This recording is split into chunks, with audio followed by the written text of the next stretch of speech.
Thank you. Secretary Noem, do you know what the Fourth Amendment to the Constitution says?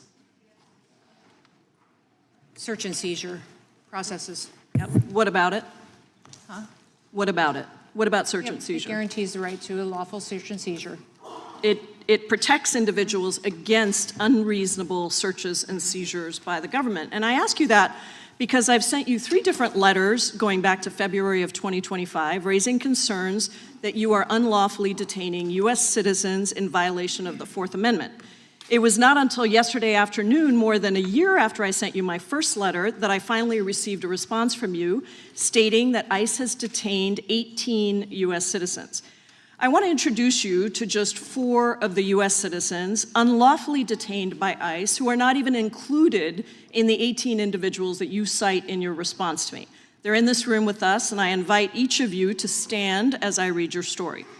Patricia O'Keefe was monitoring ICE agents when they deployed pepper spray into her car vent without provocation. They smashed her car windows, pulled her and her friend out, arrested them for, quote, obstruction, and detained them. Patricia saw an entire area dedicated to detaining U.S. citizens. An ICE agent also said, quote, "You guys have to stop obstructing us. That's why that lesbian bitch is dead," end quote. Referring to Renee Good, ICE detained Patricia for over 8 hours. Have you ever watched a congressional hearing where the tension was so high that the entire room fell silent?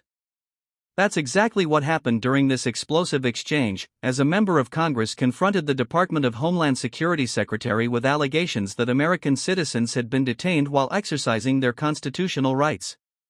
The hearing quickly shifted from routine questioning into an emotional debate over the Constitution, government authority, and civil liberties. 4 individuals were introduced before the committee, each with a story that became central to the confrontation. Let's get into it. When doctors examined Wesley after his release, the medical professional opinion was that what ICE agents did to him constituted assault.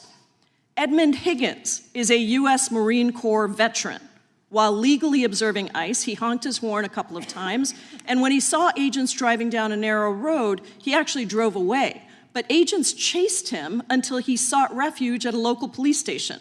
When agents drew their firearms and pointed them at Edmund, well-trained local police officers diffused the situation, but your agents still insisted on detaining Edmund for 6 hours. Secretary Noem, yesterday in the Senate Judiciary Committee hearing, you stated that ICE agents may arrest U.S. citizens in the situation where they were obstructing law enforcement or in situations where you have reasons to doubt that they're U.S. citizens. Is that still your position? I said, or probable cause. So let me ask each of the U.S. citizens in the audience who were detained. Raise your hand if you were not charged with any crime following your detention. Not a single one of you were charged with a crime. Now raise your hand if any of you were not even asked to prove that you were U.S. citizens during your detention. Not a single one of you were even asked about your citizenship status, making it clear that DHS agents simply don't care that they're arresting U.S. citizens. Now please raise your hand if you were detained by ICE simply for legally protesting or monitoring ICE activity under your First Amendment rights.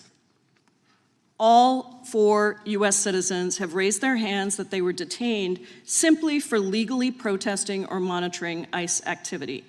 Secretary, these are not 4 isolated incidents. ProPublica's reporting puts the number at over 170 U.S. citizens detained in just the first 8 months of the administration, which doesn't even include Operation Metro Surge in Minnesota. None of these 4 U.S. citizens were charged with a crime.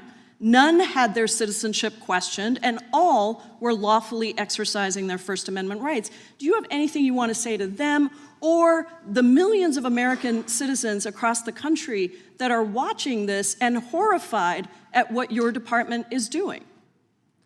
Well, context is critical in each of these situations to know the full range of what happened in each of these situations before and after the incident and their arrest. Secretary, not a single one was charged with a crime. Not a single one, and they were detained. And let me just reclaim my time for my final seconds. DHS is supposed to be protecting our residents and upholding constitutional protections, but you've turned that on the head. They do every You day. have actually turned the United States government against its own residents, and you've had multiple chances to take accountability, to apologize to these folks and others across the country, but you have failed to do it.